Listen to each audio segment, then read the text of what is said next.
Hello everybody, this is Keeping It Real with FK and I'm your host Faisal Kapadia. جب سے عمران خان کی government Pakistan سے گئی ہے، کسی بھی وجہ سے گئی ہو، چاہے وہ مداخلت ہو، چاہے وہ کچھ اور ہو، چاہے وہ کانسٹیٹیوشنل کرائسس ہو، چاہے وہ ڈیموکریٹک وے ہو، اس کے بعد سے ایک مہنگائی کا طوفان پاکستان کی پبلک پہ ٹوٹ پڑا ہے. As somebody who as a family, اور جو یہاں پہ کام بھی کرتا ہے اور بزنس بھی چلاتا ہے، ہم سب کو بسمید مجھے بہت مشکلات کا سامنا ہو رہا ہے، بیکاز مہنگائی جو ہے وہ آسمان سے باتیں کر رہی ہے. ٹو دا ایکسٹینٹ کہ پیٹرول جو ہے اس وقت 240+ روپیز ہو چکا ہے، جو کہ کوئی چوائس نہیں ہے. پوری دنیا میں پیٹرول کی قیمت یہی ہے آج کل، اور کافی جگہوں سے ابھی بھی پاکستان میں پیٹرول سستا ہے. مگر اگر دیکھا جائے تو اس کے ساتھ ساتھ جو چیزیں مہنگی ہوتی جا رہی ہیں وہ اتنی زیادہ مہنگی ہو گئی ہیں کہ انسان بیٹھ کے سوچتا ہے کہ ہمارے سے نچلی جو کلاس ہے یا جو مڈل کلاس ہے، یا آپ ہمیں کہہ لیں اپر مڈل کلاس، یا جو بھی آپ کہہ لیں، ہم سب جن مشکلات سے گھرے ہوئے ہیں ان سے ہم کیسے نکلیں گے. تو اس کے لیے نا ہمیں جو ہے نا ہمارا مائنڈ سیٹ بدلی کرنے کی بہت زیادہ میرے خیال سے ضرورت ہے. یہ میں اپنی پرسنل کیپیسٹی میں باتیں کر رہا ہوں. obvious سی بات ہے میں کوئی اکانومسٹ نہیں ہوں، بٹ جو ہے جہاں تک میرا زندگی میں تجربہ ہے وہ یہی کہتا ہے کہ اب ضرورت پڑ گئی ہے کہ ہم سب کو ہمارے فیولس خرچے جو ہے وہ بند کرنے کی ضرورت ہے. ظاہر سی بات ہے، جب 240 245 250 روپے پیٹرول ہوگا لیٹر، تو ویسے ہی آپ کو سڑکوں پہ ٹریفک کم نظر آئے گی. مگر لوگ پھر بھی کہتے ہیں کہ ریسٹورینٹس کیوں بھرے ہوئے ہوتے ہیں. تو بھائی آپ کو یہ سمجھنے کی ضرورت ہے کہ ریسٹورینٹس کی کیپیسٹی، چاہے فرض کریں کہ اپر اسکیل ڈائننگ اگر آپ کنسیڈر کر لیں تو کراچی میں اس کی کیپیسٹی کتنی ہوگی؟ اپر اسکیل ریسٹورینٹس کتنی کیپیسٹی والے ہوں گے؟ Maximum 5000 8000 seating. وہ بھی میں بہت زیادہ پروگریسو ایسٹیمیٹ آپ کو بتا رہا ہوں، کیونکہ ایک اچھی ریسٹورینٹ میں کراچی میں 100-150 سے اوپر کی سیٹنگ نہیں ہوتی. تو اگر میں 100 کی بھی ایوریج سیٹنگ لگاؤں اور آپ اس کو ریسٹورینٹ سے ملٹیپلائی کر دیں تو 5000-8000 لوگوں کی سیٹنگ بنتی ہے. اور کراچی میں تقریباً 3 کروڑ سے اوپر لوگ رہتے ہیں، جس کا 1% بھی اگر آپ لے لیں جو بہت ہی زیادہ رچ طبقہ ہے، تو وہ بآسانی 3 لاکھ لوگ بن جاتے ہیں، اور وہ are more than enough to fulfill your restaurant's capacity on any given day.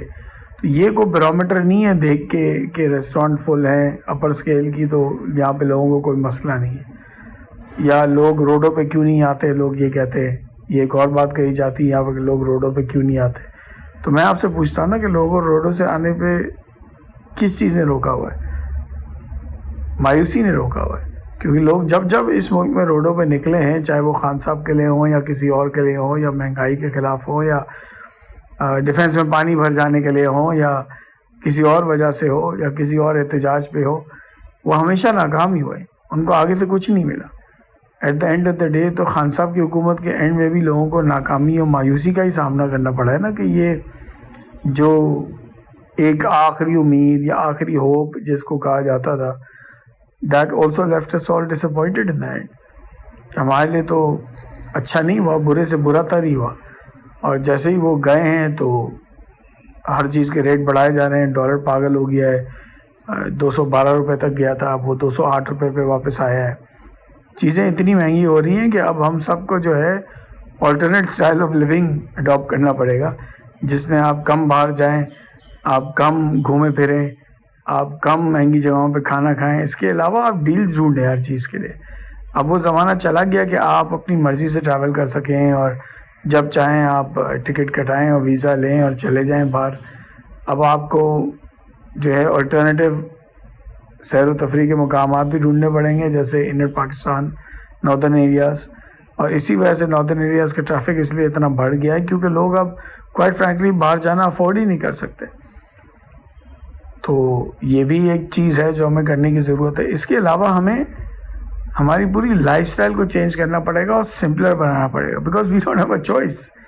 اگر ہم سمجھتے ہیں کہ چیزیں 2-3 مہینے میں صحیح ہو جائیں گی یا مہنگائی نیچے آ جائے گی، تو ایسا کچھ نہیں ہونے والا. مہنگائی بڑھتی رہے گی اور دنیا بھر میں مہنگائی بڑھ رہی ہے.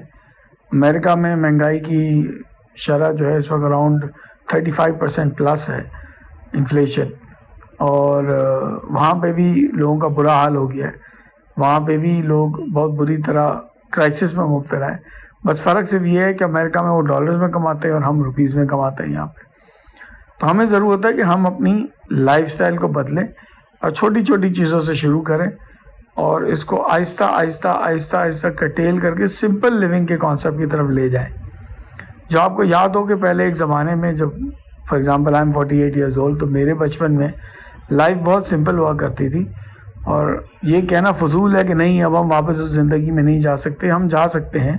ہم نے اپنی زندگی کو بہت زیادہ کمپلیکیٹڈ اور بہت زیادہ جس کو کہتے ہیں چیسنگ دا لائم لائٹ ٹائپ کی لائف بنا دی ہے. ہر جگہ ہم جاتے ہیں، ہم پہلے کھانے کی تصویریں لیتے ہیں، پھر اس کو انسٹاگرام پہ لگاتے ہیں، سوشل میڈیا پہ لگاتے ہیں. ایسا لگتا ہے کہ ہم کھانے سے زیادہ تصویروں کے لیے باہر جاتے ہیں، یا ہم ایکسپیرینسز سے زیادہ مومنٹس لوگوں کو دنیا کو دکھانے کے لیے کیپچر کرنے کے لیے باہر جاتے ہیں. تو آئی تھنک ان چیزوں سے اب گریز کرنے کی ضرورت ہے. اب ٹائم آ گیا ہے کہ ہم امپورٹڈ چیزوں کو بھی چھوڑ کے لوکل چیزیں اڈاپٹ کریں، لوکل آلٹرنیٹیوز ڈھونڈیں ہر چیز کے، بیکاز آگے کا وقت بہت مشکل ہے. اور اگر ہم نے اپنے آپ کو کرٹیل نہیں کیا اور اپنے آپ کو نہیں سنبھالا as a population and as different families, اور یہ میں اپنی بات بھی کر رہا ہوں آپ سب کے ساتھ، تو ایسا وقت آئے گا کہ ہم بینکرپٹ ہو جائیں گے جس طرح ہمارا ملک بینکرپٹ ہو رہا ہے. کیونکہ دیکھیں نا، ایک سمپل اکنامکس کا پرنسپل ہے کہ جب آپ کے اخراجات آپ کی آمدنی سے زیادہ ہو جائیں گے تو وہ ایک سرٹن ٹائم تک ہی سسٹین ہو سکتا ہے، اس کے بعد وہ غبارہ یا بھانڈا پھٹ جاتا ہے. جو ایکچولی پاکستان کے ساتھ بھی یہی ہو رہا ہے کہ ہمارا امپورٹ بل ہمارے ایکسپورٹ بل سے ڈبل ہے، جس کی وجہ سے ہمیں بورنگ کرنی پڑتی ہے، جس کی وجہ سے ہمارے پر قرضہ چڑھتا جا رہا ہے، جس کی وجہ سے اب ہم ڈپینڈنٹ ہو گئے ہیں IMF کے پروگرام کے یا دوسرے لینڈرز کے پروگرامز کے کہ ان سے پیسے لے کے ہم ملک چلائیں. تو کائنڈلی ایسی صورتحال سے اپنی فیملی کو اور کم از کم اپنے آپ کو بچانا چاہیے، اور جو ملک کے ساتھ ہو رہا ہے وہ کم از کم اپنے ساتھ نہ ہونے دیں. پہلے اپنے آپ کو سالو کریں، اپنی چیزوں کو سمپلر بنائیں، اور بڑی آسانی سے آپ یہ کر سکتے ہیں. کار پولنگ بھی ایک آلٹرنیٹیو میتھڈ ہے جو اڈاپٹ کیا جا سکتا ہے for people who go to offices. ایسے بہت سے طریقے ہیں. آپ اگر لسٹ ڈاؤن کرنا شروع کریں کہ یہ میرے اخراجات ہیں اور ان سب کے آلٹرنیٹیو سلوشنز میں کیا نکال سکتا ہوں یا نکال سکتی ہوں، تو آپ کو بآسانی جو ہے اس کے آلٹرنیٹیو سلوشنز مل جائیں گے جو کم از کم 30 to 40% کاسٹ آپ کی بچا لیں گے. فار ایگزامپل اگر آپ کار پول کرتے ہیں تو آپ کی کاسٹ آٹومیٹکلی، اگر آپ ایک کے بجائے 3 لوگ ایک گاڑی شیئر کرتے ہیں تو وہ 1/3 تو آلریڈی ہو گئی. تو اس طرح کی ہم کو جو ہے میجرز لینے پڑیں گے، اور جی بالکل ڈیلز ڈھونڈنی پڑیں گی ہر جگہ کی، اور ڈیلز پہ مبنی زندگی گزارنی پڑے گی جب تک حالات بہتر نہیں ہوتے. اور دعا کریں کہ ہم سب کے حالات جلدی بہتر ہو جائیں، کیونکہ ابھی جن چیزوں سے ہم گزر رہے ہیں اس کے لیے ہمیں بہت زیادہ مینٹل ٹراما اور فائنینشیل رسپانسبلٹی کا برڈن فیس کرنا پڑے گا، اور یہ ہم سب کو ساتھ کرنا ہے. بیسکلی ہمیں ایز اے نیشن نہ صرف فروگل ہونے کی ضرورت ہے بلکہ کائنڈر ہونے کی بھی ضرورت ہے. اور وہ جو کانسیپٹ ہے کہ شیئر کریں اپنی چیزوں کو، وہ بھی واپس لانے کی ضرورت ہے.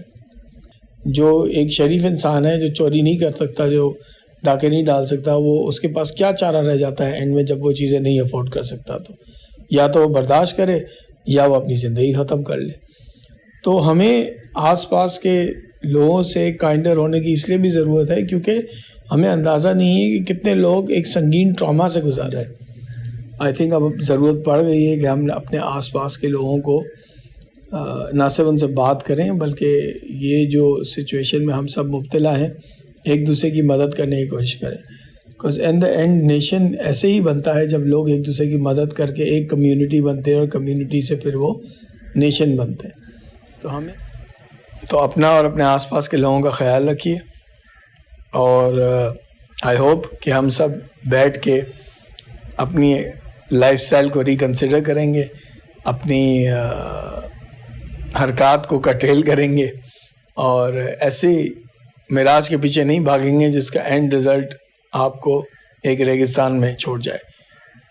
Thank you.